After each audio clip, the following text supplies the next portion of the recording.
Whether you're fly fishing in a stream, getting those ankles wet, or deep in the ocean casting nets, fish nerds, fish nerds, fish nerds, it's a podcast.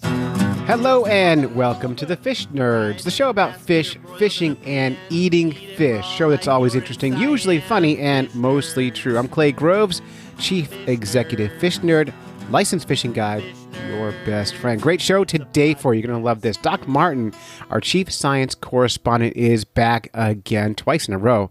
That's really remarkable. But here's the cool thing. So for years, there's been stories going around about how birds move fish from lake to lake. And the theory in the fishing community has always been the eggs stick to like a duck's feet and then they just drop into other ponds and lakes. Now, there's been experiments done on this in the past. We've reported about it here at the Fish Nerds podcast and found that not to be a real thing. They did experiments using actual real duck feet to see if the eggs of these fishes stick to the duck's feet, and they don't. So that was like shown to be probably not true. It's possible, but probably untrue. So then it came up recently that is it possible if animals eat fish eggs, can they poop out those eggs and transfer them from one body to another? So somebody actually did this experiment. It was posted on the Fish Nerds podcast group. That's our very active group on Facebook. If you're not there, you're really missing out on about half of what we do here at Fish Nerds. So that was reported there. Doc Martin was put on task of finding out what is the real story on this. And what she did is remarkable. She emailed the authors of the story, the people who did the actual study, and was able to get them on the podcast. And so she got Adam Lavoskisch to come on the show, who authored this study, and talk about can fish move around as eggs in the body of a duck and be transferred from one body to the water? Can they migrate from lake to lake as eggs? And we have some answers for you. It's remarkable. And this is going to be, for the next 20 or 30 minutes, very nerdy, two scientists talking fish. When that's done, we're going to jump into Fish in the News. Dave Kellum is back with the news, and we're going to talk about a couple really fun stories there. And that's the whole show. So let's jump right in. Here is Doc Martin and Adam Lavoskisch. Hey everyone, it's Doc Martin. I am here with a special guest, nerd today, who's done some pretty exciting research. And I'm just going to let him introduce himself. Welcome to the show. Hi everyone, I'm Adam Lavoskisch from Hungary, and I am basically an aquatic ecologist, but focus mainly on, how can I say, plants. So basically I'm a botanist, we can say that. And would you say an aquatic botanist? Yeah.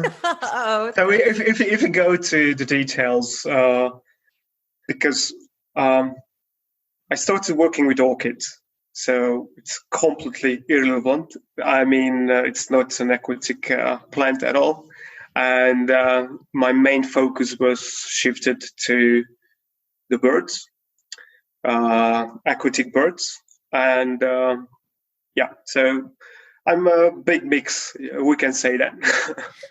That's totally fine. That's the best kind of guests that we have on the show. A little bit of everything. We like that. So we're going to tailor this particular talk into one paper that you've recently published in the Proceedings of the National Academy of Science. I'm just going to read the title here. So it is Experimental Evidence of Dispersal of Invasive Cyprinid Eggs Inside Migratory Waterfowl. So there's a couple of jargony terms there. So what did you do essentially? What's the short version? So it's a short paper. So so basically we did an experiment with captive mallards, and we used 8 individuals separately caged, and we force fed them with fish eggs and we waited hours to get their fecal samples, feces, to see if any kind of eggs actually pass through the digestive system of the ducks alive. And so this is the short version. Yeah. So why did you do this? Like, what led you guys to ask this question? You kind of touch on it in the paper, but I was wondering, why is this something that scientists or maybe the general public would be interested to know? It was an interesting reaction from the general public, because everyone who is not from the scientific era, like how can I say, normal people, they were saying that actually this is like a common knowledge. Like everyone knows that waterfall dispersing the fishes everywhere. So I was like, but there's no scientific proof for that. This was actually, we can say that the second one, because there was one paper before in 2019, but it was included. They used annual killifishes, which are very known for the aquarius people, like because they're shipping their eggs in envelopes with soil, with dirt in it, everywhere in the world. So what I want to say that they have very, very resistant eggs, and for us it was kind of obvious they will actually survive the digestive tracts of the birds. So we wanted to use telos fish species which can actually represent more common fishes, like those fish species which actually have like a jelly type of fish egg, not so hardy, not so resistant like the annual killifishes have. And the backstory of this is I was already studying in 2014 the waterbird mediated plant dispersal, and in 2013 or 14, I cannot remember exactly, I was doing a field study in Spain, and we were collecting fecal samples and pellet samples from red shank, Tringa totanus. And in one of the pellet, I found 3 fish eggs, and they were developing. So it was a very, very interesting, and So the fish eggs that you found in that pellet, they were actively developing, so they were still alive and viable. Yes. Cool. And we was like, oh my God, this can be the first field evidence for this, and it would be awesome if we can hatch them. But unfortunately, we cannot recognize the species, and we use freshwater for. I feel dumb after this because we were collecting from a coastal area, from a brackish water. So, but I was so excited. I placed them immediately in fresh water, and I just saw them basically. They died, and I wasn't so happy. But after this, with Andy Green, with my supervisor, we were thinking, okay, this is awesome. Unfortunately, we cannot publish this because they died. But we need to do an experiment. So since that, we were thinking about it, like how can we do an experiment? We designed a lot of experiments in the case of plants, and basically we used that settings, and we redesigned a little bit, and we used that complete design to do this experiment with the fish eggs. And after we published the paper, it's sort of, it went viral. We can say that because, the Twitter blowed up, and I was like, wow, I never thought about that this going to be like, very huge retweet numbers. And one thing that we noticed that, this was a mystery. everyone said, common knowledge, why did you study that? But still it was a mystery because everyone thought that fish eggs actually can be dispersed by water birds, but they are actually attached to their feet or their beaks. And I'm going to interrupt you briefly here because I'm an aquatic ecologist and I study fishes, and I have heard literally that exact same thing. And I get people, non-scientists, that say all the time, oh, for sure, birds disperse them. I think they stick to their legs. I've heard that a lot over my career. So yes, absolutely. That's kind of one of those folk tales that you hear all the time. Yep. Yeah. And it's interesting because there is only one evidence for this, only one. And it was from the 1991, something like that. And it's published in a local German journal.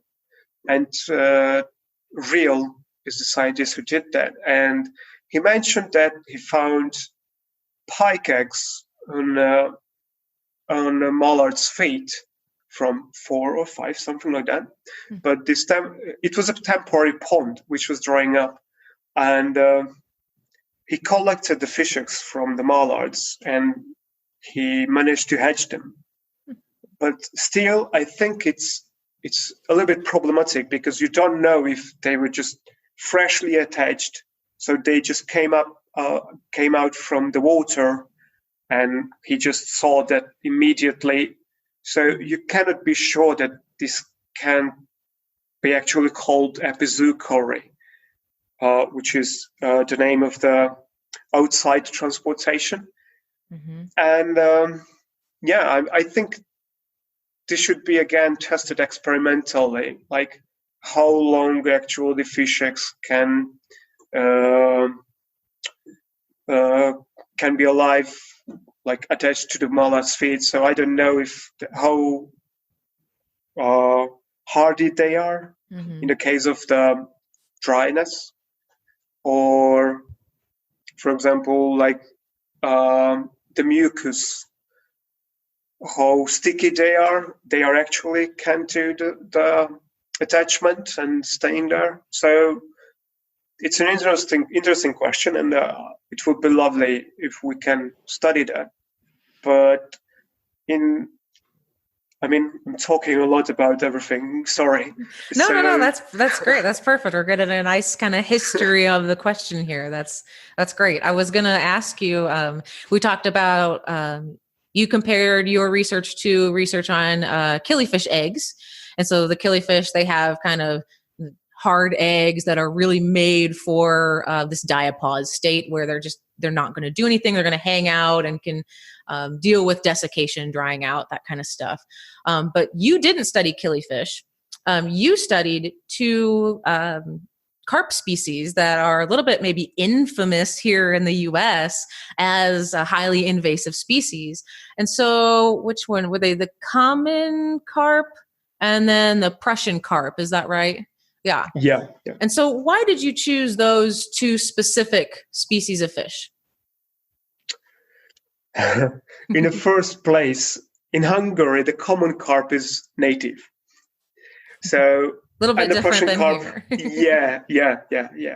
So in the first place, we wanted to compare like a native and alien species, and to see that the aliens have a more probability to get dispersed because they are alien. So one of the hypotheses is that they are alien because they can actually survive in a higher rate and they can disperse more. But we realized that maybe this wasn't a good choice, and because we realized obviously worldwide is the two species what we used, they were highly invasive. So we stick with that, and we obviously we stayed with that because it can be a very good story because they are aliens and invasives in the US, for example, and not just, but in Australia too. And they're causing a big problems, but inside Europe too, because the common carp in Spain is invasive and causing big troubles.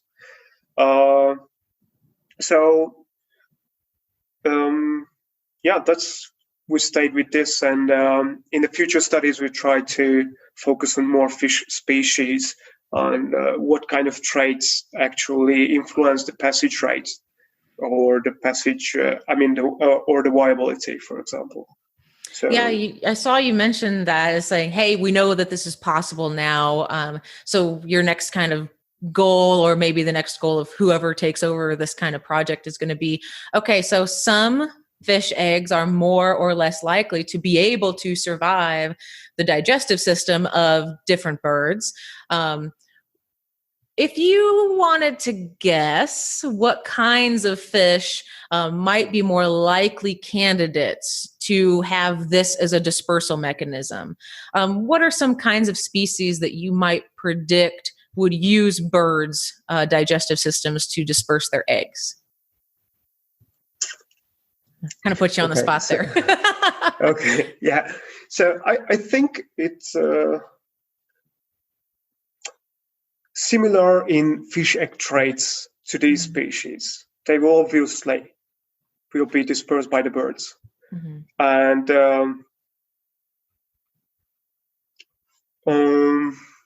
for example, I think Asian carp can do that too. Mm-hmm. These mass spawners, obviously they can do that because there will be high numbers, in the fish eggs, Mm-hmm. and during the migration of mallards, and not just mallards, overall water birds. And I think the timing is right during the migration, spawning happening, high number of fish eggs. They will definitely go there, the birds, and they will feast on it, like Mm-hmm. gorging themselves. And after that, it's just, it's just the matter of numbers. So how much Mm-hmm. they actually feed on, because we used only overall 500 for each species, which Right, is that's a very low number. Yeah. very low number. And because, we didn't want it to stress the birds. So Mm-hmm. we gave them just once.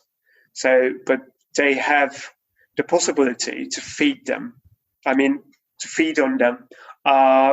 They will eating a lot of them, not just 500, I think thousands. Mm-hmm. So in this case, and thousands of birds are there during the spawning. All it takes is one.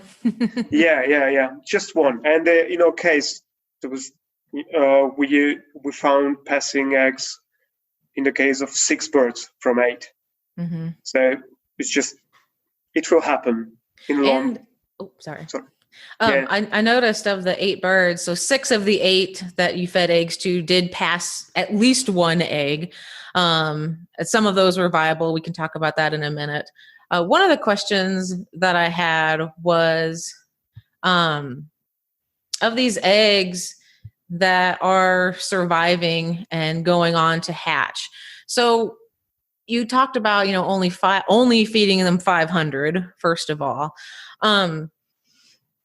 What would you think, if you could do this study again, would make this a little bit more realistic? This study definitely reads as hey, is this just possible, right? Is this a thing that actually can happen? And you show that, yes, it can. So now we want to get into more of the details on exactly how viable these things are, how it really mechanistically works. So if you could pick and choose some variables to tweak, what would you do differently? So we used ad libitum food. So they can eat every time when they want. They can drink anytime. And what I would love to do differently, to be more realistic, I would take away the food from the ducks. This would be the first one. And because of this, I would grow the number that we fed to the birds. So I would go for 2,000, for example. And because, during the migration, we know that these birds, when they land, they will actually feed a lot before they fly away. So this is why this is a different approach what we use. This is an approach when they arrive to a place and they will rest there for 1 or 2 days or 3 days. This is an approach because they will feed regularly. And so if they are in an extreme migration, they just arrive one place, they will feed a lot and move to another place. So if we want to imitate that, I would rather take away their food and force feed them with a higher number of fish eggs. So I think still there will be passing eggs in that case too. And maybe therefore there will be like higher number of passage rate. So that's another thing. The passage rate, was it the passage rate or survival of 0.2% survived gut passage, right? So that's a very, very low number. But like we've kind of said previously, all it takes is one, right? So you might expect that if you remove the other stuff from the diet and they're eating more exclusively fish eggs, that percent survival might change. Yeah. Yes. Other, go ahead. Yeah, sorry. It's it depends again on the diet, for example, because we know that mallards have seasonal diet. Like from February until September, they have more an invertebrate-based diet. And from September until February, they have plant-based diet. So and we did this experiment in May, so they would have, the spawning happening in April, May, June. But we use captive bred mallards, so they will use plant-based diet. So, but in the case of the invertebrate diet, we think that this is another factor. And because of this, their digestive efficiency will be lower, and this means a higher probability of survival in the case of fish eggs, for example. So this is another factor which I think we should, or not we, but anybody else should study, for example. Yeah, and I've got one more factor to consider. So a significant amount of the effort for this paper was sifting through feces. So science is fun, right? We love that. And so you actually collected duck poop like every 1, 2, 3 hours after these feeding events. And you found that basically they were given the eggs, and within about an hour, all of the eggs went through the digestive system. So I have a couple questions. My first one is, how often do ducks poop? Do we know? How often do they poop? And then is 1 hour, is that the kind of the baseline, or would you consider maybe 5 minutes or 30 minutes? Do you think that would make a difference? So, but we found between 4 and 6 hours too, like the carp egg, which is significant. But so in every hour there were a high amount of feces what we needed to sift through, and I think if they are not stressed, we can say that in every hour they will poop once at least. And if it's 5 or 30 minutes, obviously, it's important because it matters. Like during that short time, they will actually take a shorter route. So they're flying and they just did 100, 200 meters, but it can be again significant at 100 and 200 meters because they can help for example, common carp to escape from fisheries. But we found that between 4 and 6 hours, and it can be 400 kilometers. So it's a significant distance. So yeah, but again, this regular poop was because they were feeding continuously when they wanted to. So if we restrict that because in the plant-based experiment, what we did before, we did that. So we didn't give them ad libitum food. So we saw that, for example, in some hours, we didn't find any fecal samples at all in 6, 4, 3 hours. So it will change that too. So maybe because of that, we will have like longer retention time. So, but this is another question, which needs to be answered. Right. Yeah, because that retention time is probably significantly impacting the viability of those eggs for sure. Yeah. Yes. Yep. All right. So I guess now that you've done this experiment, it has gone viral. You've got your, days of fame here. Woohoo! Do you have any? Are you starting? Can you talk about any starting experiments that are following this up? Is that kind of the trajectory that you're imagining going, or are you working on something else and this was just a kind of a blip on your botanist radar? Yeah, we are working continuously with monarchs because I'm working in the Wetland Ecology Research Group in Debrecen, Hungary, and we are a very diverse group. So we try to study a lot of aspects of a wetland, and I'm working with the dispersal aspect.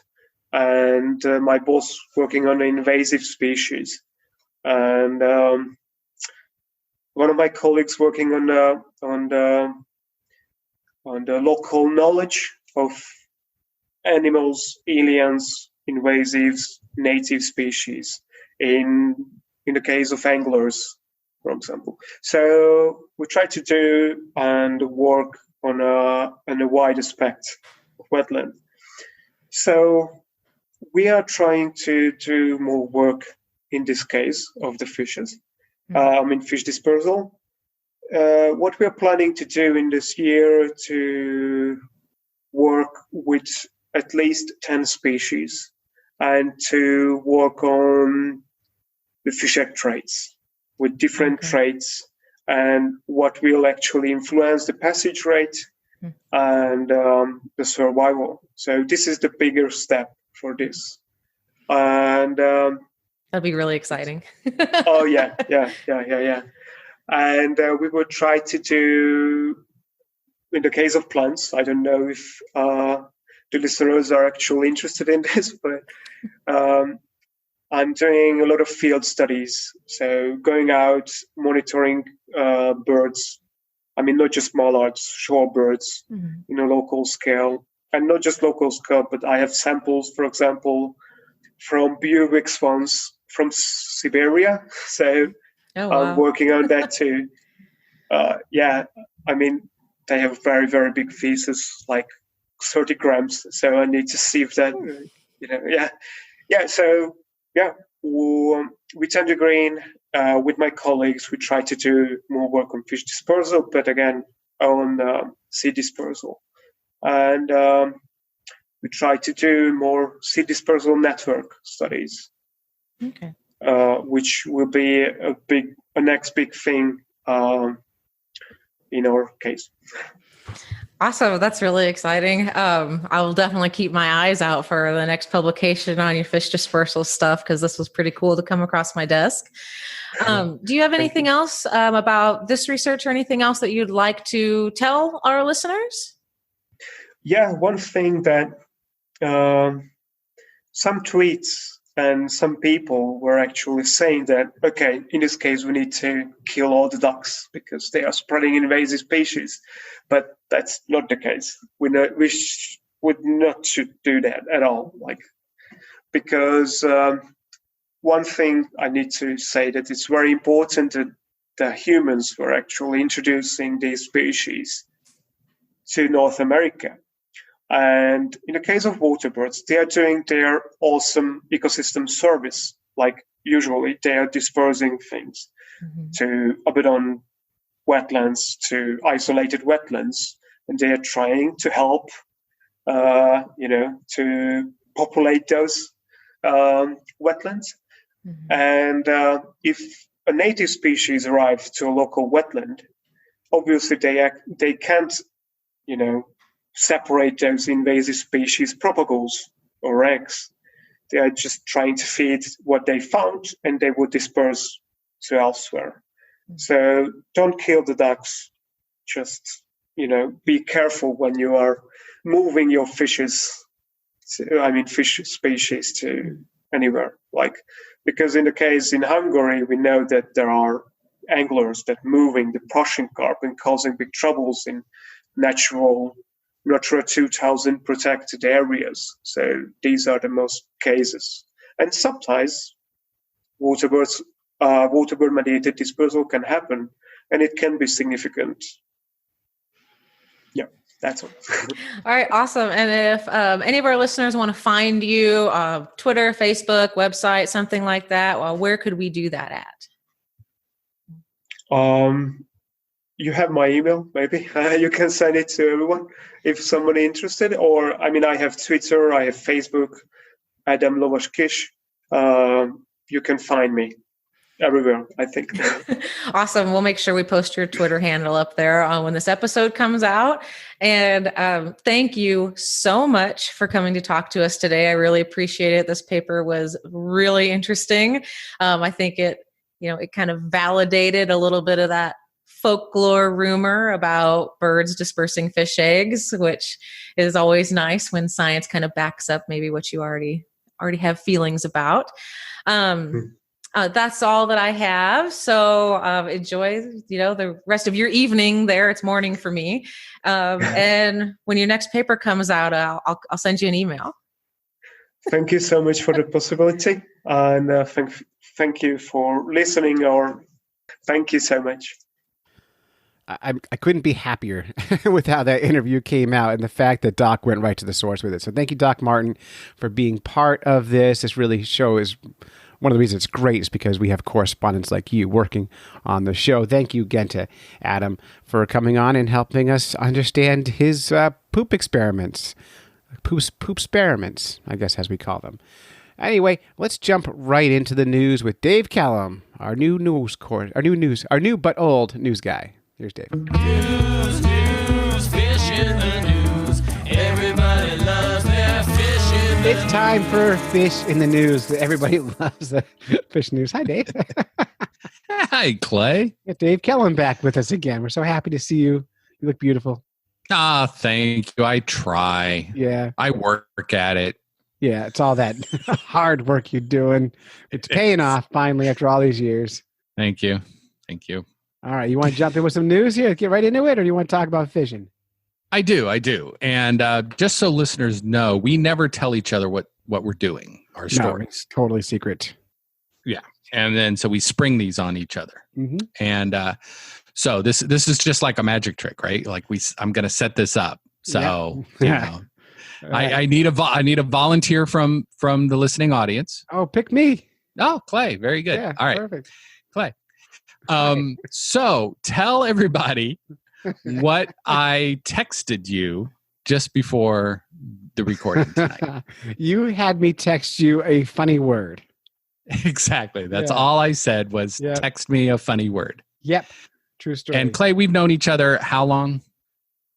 Maybe 20 years? God, it's been a long time. I think it's about right. Yeah. Yeah. I think it's about 20 years. Since late 90s, maybe. Yeah. Yeah. Holy so smokes. definitely, I know. So definitely long enough that you're not fazed at all by a text that says, text me a funny word. I don't even hesitate. I don't ask why. By the way, you've known me a long time. Even if I just met you, do you think I would ask you why? Like if a stranger said, text me a funny word, what do you think I would do? I would text him a funny word. I'm in. I'm always in. I've always been game in. for anything. I'm always in. Yep. That's why I'm so Exactly. successful today. Shit. So what word did you send me? Worcestershire. Worcestershire. Yeah, it You sent me qualifies. Worcestershire. Yeah. It does. Mhm. It definitely qualifies. I don't So know why that popped in my Worcestershire. head. It was the first word that popped in my head. Oh, funny word, Worcestershire. I put no thought to it. So Worcestershire. So what, unbeknownst to Clay, what I was doing was I was looking for a fish story, and I didn't want to think. So I said, give me a funny word. And then I went into the Google machine, into the news, and I added fish and Worcestershire. And you found something. I found a ton of stuff, You're actually. kidding. There is a ton of stuff. Really? Yeah, well, I think Well, I you have didn't the get sauce and the location. There's two different things it could be. exactly. And the sauce stuff was very common. Saw lots of that. Mhm. And I didn't read any of the stories, but I suspect there's fish in Worcestershire sauce. I think it's like a fish sauce. Probably. Or you I use it should- for, I don't know. I don't know. I should probably have checked and One been able could to look add that up if one chose That's to. right. That's right. So Yeah. I'm sure if people are listening, chime in on Facebook, whatever. Tell us if there's fish in Worcestershire sauce. It has to be. I'm sure there is. But I went with the location. Okay. So the headline that drew me to it was Worcestershire fish rescue after floods recede. Sorry. Okay. Wait, So- Worcestershire Fish Rescue. After After- floods recede. Oh, can I stop you for a second? Yes. All right, the main ingredient that gives most Worcestershire sauce its umami flavor is anchovies. Oh, there you go. So there you go. I just Googled it. Thank you. Wow, you're a multitasker. Fermented anchovies. Ugh. Who knew? That's one of those things you wonder who the first person was that went, anchovies went bad. They've been sitting there a while. Right. They I had bet I could make a sauce out of those. they had a jar in their shelf that just turned black, and they were starving because there was no stores back in the day. And they opened it up and smelled it and went, maybe. Can I put it on steak? Sure. Yeah. They're starving, but they have steak. So then they put it on Right. steak, and it worked out great. Great. Wrap it in paper and sell it. A good friend of mine always thought the first person that tried a potato was exceptionally brave. Because if you're yeah, I see that. if you're walking along and you see a potato laying on the ground, you're like, that could be poop. Yeah. Well, I mean, like, if wild potatoes, free range potatoes, I guess they could be migrating, maybe. Like, why would you find a potato on the ground?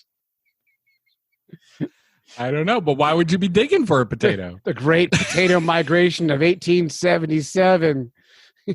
I've been walking these prairies for nigh on to 74 years, and I had never once seen a potato migration until this year. We saw it, and we thought, yep, I'm going to eat that thing. Yeah, there you go. There it is. Yeah, somebody was very brave to eat the first one. But anyway, You could make that case about a lot of foods. that is true. Yeah. Anything, yes, they have a lot of foods. So the story goes that hundreds of fish, some up to 30 years old, have been trapped on a floodplain in Worcestershire, England. I guess it's in England. They don't is. say, but it's Has in to England, be. right? Yeah, either England or New England, because nobody else on the planet would spell that word that way. New England is so unoriginal. We just stole all of England's names. What do you want to call this place? England. You can't do that. It's already been done. New England, America. Yeah. What town are we in? Well- We're in Worcestershire. Nope, we're in Worcester. Okay, Worcester. Worcester. Fine. Worcester. As long as you pronounce it funny, we'll count that. Yeah. I want to pronounce it in a way where one can never spell it. What county you're in? Coos. It's spelled coos. No, Yeah. Coos. Yeah, exactly. Look that up, listeners that aren't from New Hampshire. Everyone's county- from New Hampshire, Dave. Yeah, I know. Fun fact. Anyway, so the story goes the fish, including bream and carp, are in floodwater on the Ham Meadows near the Upton border. And they were freaking out because this floodwater happened. And Dave Thorpe said, the water level has dropped very quickly and it's left them stranded against fences and barbed wire. So there's a bunch of fish trapped up against fences and barbed wire, and it motivated tons of people. So they went out in this 10-acre flooded area and started saving carp and bream by the bucket loads. What does saving a carp look like? Well, technically these are rescue carp, which I think of like a rescue pet. Like, if you want to rescue carp, you have to make arrangements, meet some people on, an interstate. You can get pre-approved, you got to get pre-approved. Exactly. They ask you a bunch of questions, or, what would you do if you can't keep the carp? What would you do with it? Well, and they say, okay, we're going to give you a carp. What are you going to spend the next 10 years doing? Bragging about how your carp's a rescue. Yeah. How old's your carp? I don't know. He's a rescue. I'm a freaking hero.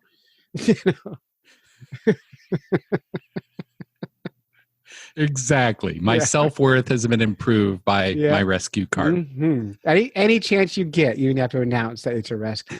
Yeah. Yep. Yeah. So that's why I think so many people were excited. Yeah. Is that, they had that opportunity to say they have a whole town. Bragging rights that, oh yeah, we have rescue carp. Yep, that's what we have. Yeah. So it's a mutt, though. He's a mutt. He's not purebred. Could be a grass carp. No, but they're better, Well, they're smarter. They're smarter, of course. They're better genes. And they're more healthy. Yes, way more healthier. Yeah. And we love them. Yeah. He can't train him. He shits on the floor. But look how cute. Look at those eyes. Yeah. And, he was in we saved him from a no-kill river. Oh, yeah. And he's afraid of beards. Men with beards freak him out. Exactly. Yeah, you could pet him, but he's afraid of you. Yeah. Because something must have happened to him, to our rescue carp, sometime when he was little. Yeah, because we think somebody hit him with a newspaper. I'm a goddamn hero. Oh, did he poop on the floor again? Rub his nose in it. Yeah, he likes that. So that's my fish in the news. I like rescue carp. Rescue. I kind of want one now. Finally, carp has value. It's all how as soon as you get the the hipsters involved. Yeah, some guy with a man bun walking his carp on a nice day in the park. Oh, it's a rescue. It's a rescue carp. Yeah, I really like the carp a lot, but what I like best about them is they attract the ladies. The ladies love the carps. Yep. Don't touch my carp. He hasn't been trained yet. The cool thing is when you go to Starbucks and you pull up in the drive-thru, they go, "Oh, would your carp like a carp latte?" A carp, would you like a cookie for your carp? Or the entitled carp owners who carry them in a front pack into Home Depot where it says no fish allowed. No carp. No carp in the store. Yeah. Or they walk them in little carriages because they're too good to walk them on the ground like a good carp owner does. Well, then there's people that take them to the carp park. Yeah. And then they yell at other carp for trying to make babies with them. Don't spawn with him. Don't spawn. Oh, he spawned with oh God, he always does that. Sorry about the spawn of my carp. Oh, 10,000 eggs. Jesus. What do I do with these eggs? Anyone got a doggy bag?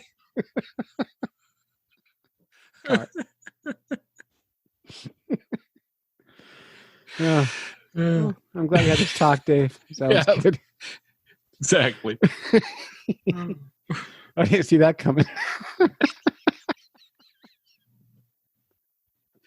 It's the little things. It's the little things you never see coming. Yeah.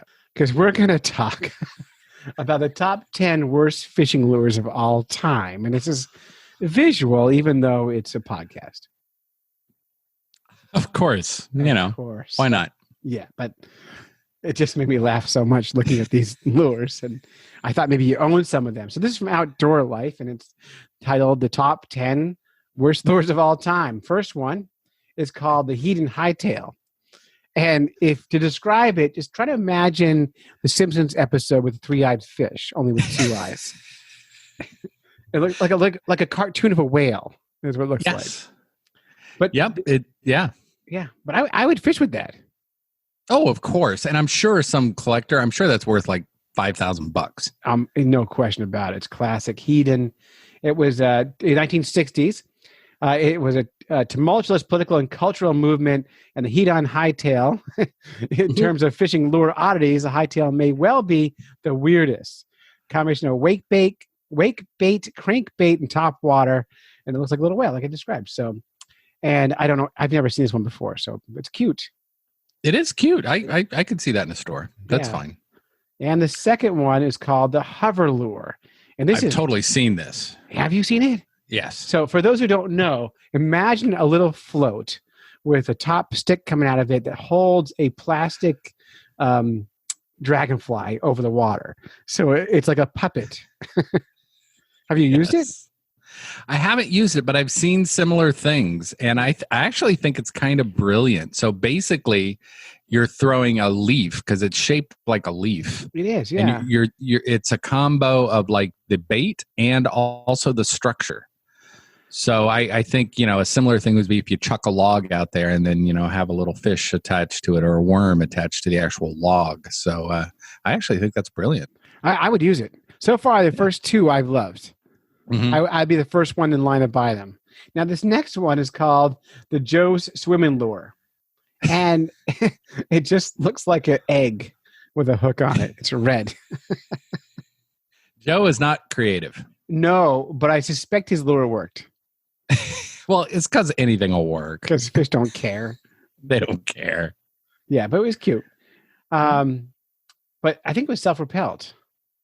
Yes. Oh, well, that's huge. Yeah, so this is a little self-propelled ditty. It utilizes an onboard fuel tank to make it swim. You'd add the magic powder and set the bait adrift. And then water would set off a chemical reaction, and the bait would go, hoping sputtering a fish at open mouth. My guess is you're putting like, what do you, plop, fizz, what do you call this stuff? Like baking soda kind of thing? Or yeah, but like, what's that? Alka-Seltzer. Like, my guess is like an Alka-Seltzer mix goes in there. When it hits the water, it gets fuzzy and it goes. So... Well, and the text I'm reading goes along. It says that the water needs to be slightly acidic. Yes. Well, like, it'd be great in New Hampshire then. I know, with all the acid rain. That's brilliant. I would use it. Yeah, sure. Yeah. All right. So the next one, that's cool looking. It's called the trolling bobber. That's super smart. This is a bobber that has two little torpedoes on the bottom of it with little electric motors on them. And and you just put your bait under it and you hit go and it goes. I'm loving all of these so far. Yeah, that's totally good. This is I have seen on TV classic, and it guarantees more fish. And when you switch it on, the bobber would chug your offering out into the lake. It would work. Yeah, sure. I'm in. Absolutely. All right. So far, I've seen the 4 so far we looked at have been the best I've seen so far ever. I love them. And you should be writing these down because these could be tackle sponsors for you and your guide service. Right. All these companies are out of business, might want to sponsor me.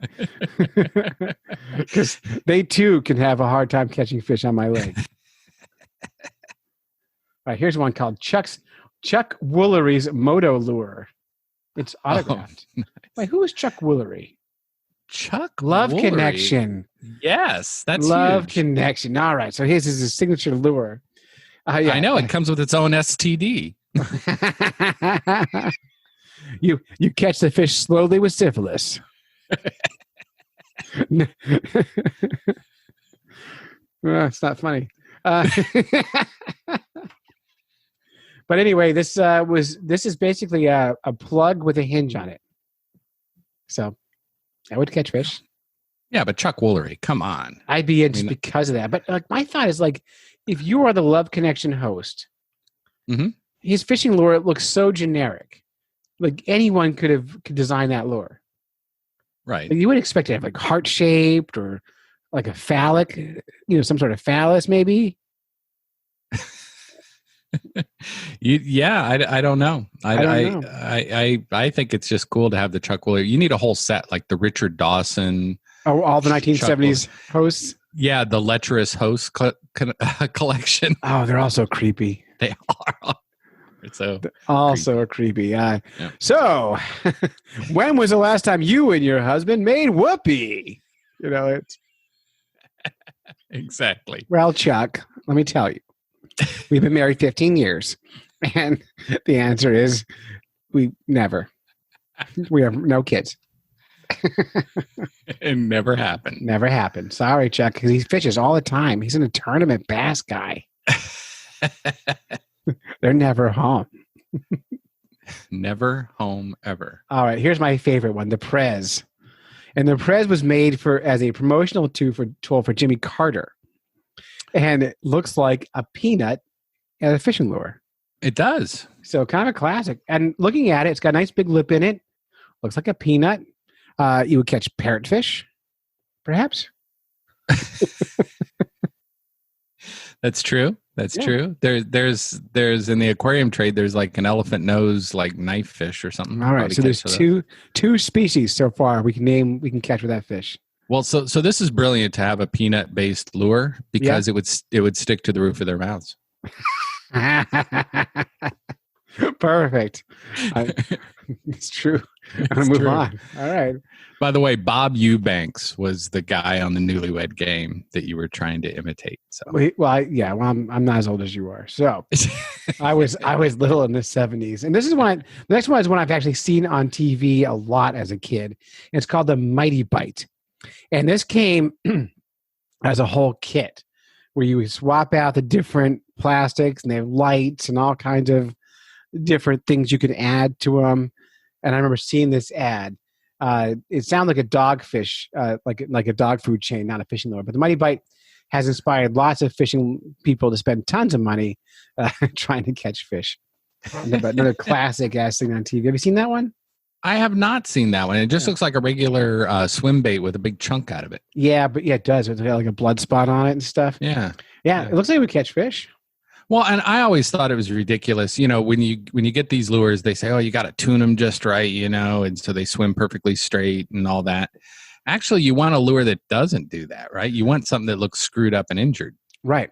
Yeah, I always love it. Like I was fishing the other morning and getting skunked, and I put on a little Clio onto my lure, onto my rod for trolling, and my friend Travis was on the boat, and he says, "How's it look in the water?"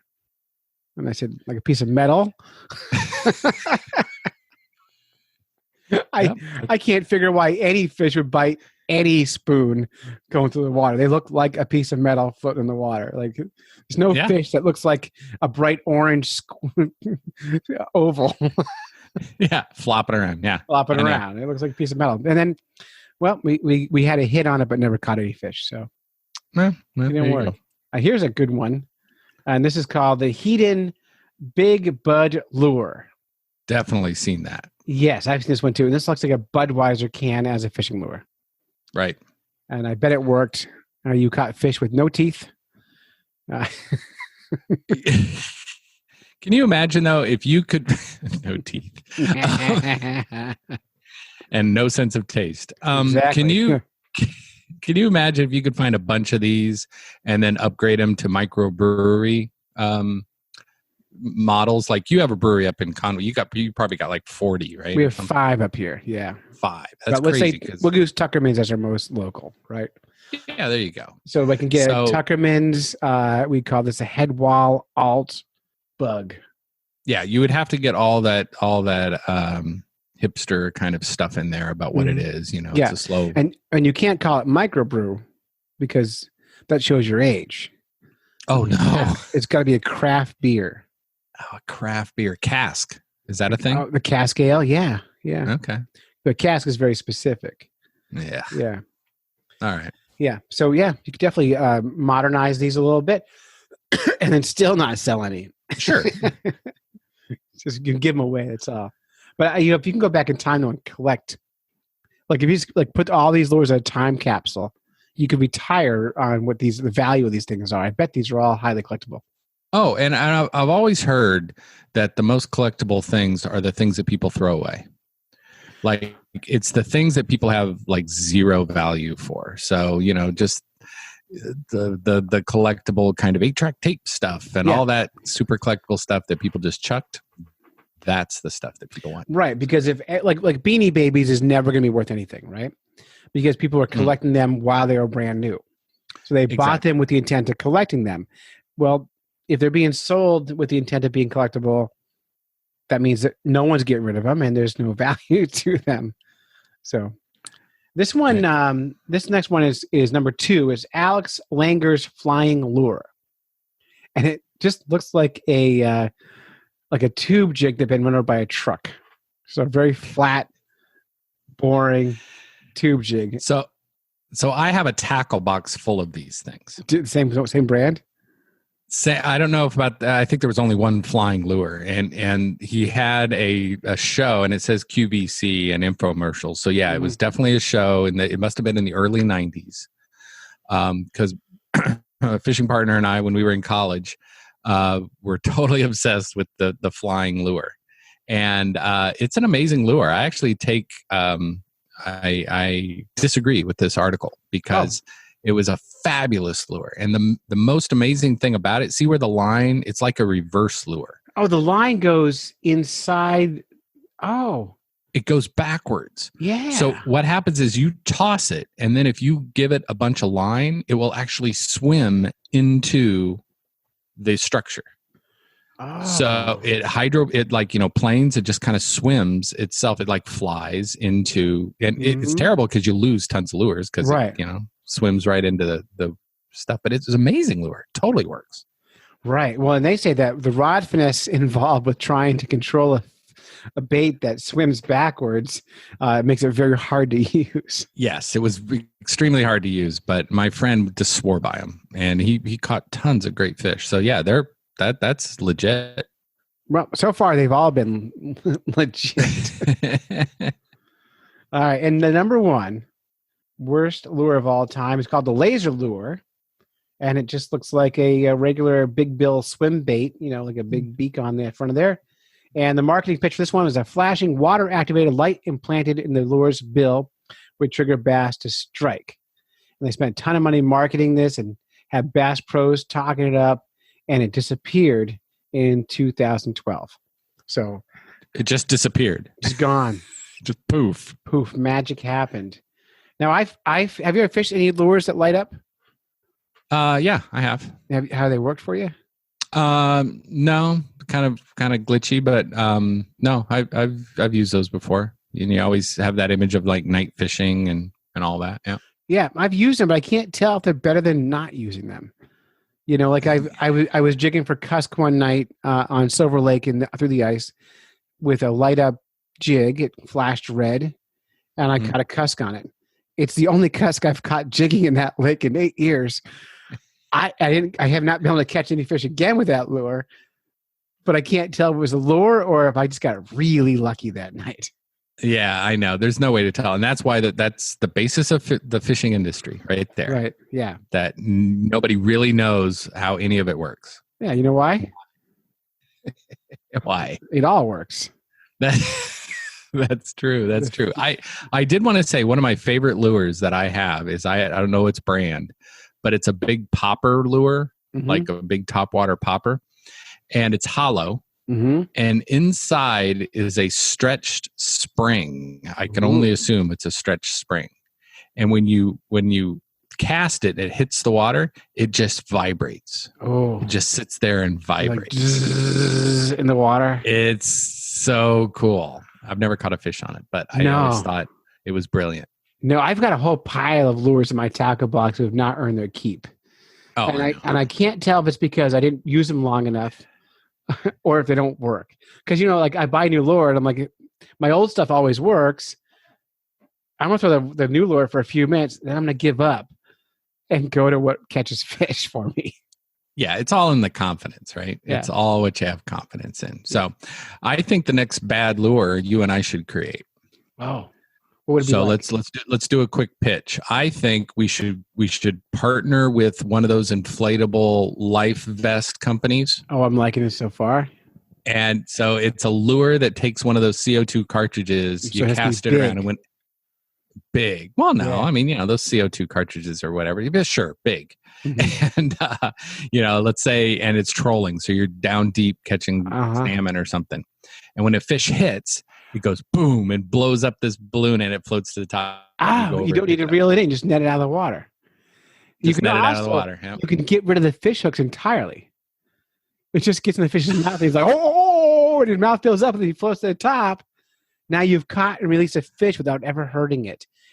This is perfect for the vegan. Like Like that is, or you could put it on a time delay and then set out a bunch of them, like 50, and then come back next week at the time when they all blow up. And all of a sudden, these fish are just floating to the top like it's 10 a.m. on Saturday morning. Get the nets out, boys. It's time to go catching. And all these salmon are just floating around, belly up. Perfect. I'm in. Yeah. All right. Well, that's Fish in the News. What idea? No, that was my idea. What's your idea? Oh, I was going to steal yours. No, I'm a big fan of the idea of like adding more expensive electronics to the fish. And so I would be more inclined to go with a drone model of fishing lure. So you have like a remote drone. And now here's a challenge. This is for Fish Nerds listeners, is Wi-Fi and cell signals don't travel underwater, right? Neither does Bluetooth. But I don't want to be wired. Go ahead. I'm sorry to interrupt you. I really am. But I was aware of that. And I think last week I heard a story where they figured it out. Awesome. And when I heard that, I actually honestly thought of you and I went, oh my God, we talked about this. It's going to revolutionize fishing. It's going to change everything. And here's how it's going to do it. We're going to have fishing drones that are like little robot fish. And we're going to be able to look on, like they'll have cameras in them. And we'll be able to drive them down deep in a lake, see what's happening, and hassle a big fish until they bite. And then once they bite, combine that with your inflatable technology. So you get this drone. It's not because if the big fish swallows this bait, you won't get it back. So they have to inflate once the fish eats it, and they pop up to the top of the water. Yeah. But that works perfect because if your battery dies, blows it up and it floats to the top. Yeah, and it's going to revolutionize. That's perfect right there. 2-chamber sellers of the world. So finally, those guys will make a good living on CO2 cartridges. Because what else do you use them for? BB guns? Like what? Like I've been making these things for years. No one's buying BB guns anymore. Why do I have a CO2 cartridge? What am I going to do with this thing? Fishing. Well, the seltzer making companies have like the big cartridges. They're huge though, but I guess if you're fishing for large fish. Yeah. They're like $30 a piece. Those. I know, but that you can easily spend that on lures, right? Doesn't that blow you away when you see people buying like $30, $40, $50 lures? So I have a digital camera, underwater camera that's made to be casted or trolled, so you can take videos of the fish. It's worth like $200. There's no scenario where I'm tying that on a string and throwing it in a lake, or dragging it behind my boat on a string. I can't do it. I can't imagine doing that. You would chuck it in a tree like the first cast. Or you'd forget to open your bail on your rod the first cast, and it would go pink and just fly out. Pink. Because I've lost $8 lures doing that, and it breaks my heart. So no, thank you. I'm out. Yeah, but people spend. I'm trying to find. I know there's a custom bait maker in near me. Like I don't know, and his baits it's like $100 each, and they're like these big giant crankbaits. Yeah, no, thank you. I'm out. But good on them for making money selling big giant crankbaits for $100. I'm out. Yeah, it's incredible. All right. Anyway, wow, that's Fish in the News. Thanks, Dave. News, fish in the news. Everybody loves their fish in the news. All right, and that's the whole show. We're done. If you love this show, one of the ways you can help us keep it going is by financially supporting the show. We have a Patreon, which you go to patreon.com/fishnerds. We're hoping that people give us, $5 a month to help keep this show floating. It's expensive to run a podcast, especially expensive to run a good podcast. And we like to think that our show is good. And we hope that if you stay with us to the end here, you agree that it's a good show. We'll be back again in a couple more weeks. I have so much content this summer. I was supposed to take the summer off, but my correspondence and I keep finding new stories to tell. And so we have a lot of stuff coming up. John King has submitted a few pieces. We've got stuff coming up in August from Tim Beat and more. So coming right up. I'm talking to Hugo. I'm trying to get him back to making some new fish cooking stories for us, because we haven't cooked a fish on this show in quite a long time. So stay with us for that. Make sure you're subscribed so you get these when they come out. And that's it. You've listened to a whole bunch of fish nerds when you should have been fishing. Big fat thank you to Doc Martin and Dave Kellum for being correspondents here on the podcast. Huger thanks to Adam Lavoskisch for taking the time to talk to Doc. It's always fun to get source information like that. Big fat thank you to Wally Pleasant and Diana's Bath Salts for our theme musics on this week's show. And until next time, follow the code of the fish nerd, spawn early and often, never trust a free lunch with strings attached, and swim against the current every chance you get. Thanks for listening. Whether you're fly fishing in a stream, getting those ankles wet, or deep in the ocean, casting nets, fish nerds. Fish nerds. Fish nerds. It's a podcast. Just for the halibut. Fried in a basket or broiled in a pan. Eat it raw like you're in Siam. Fish nerds. Fish nerds. Fish nerds. It's a podcast.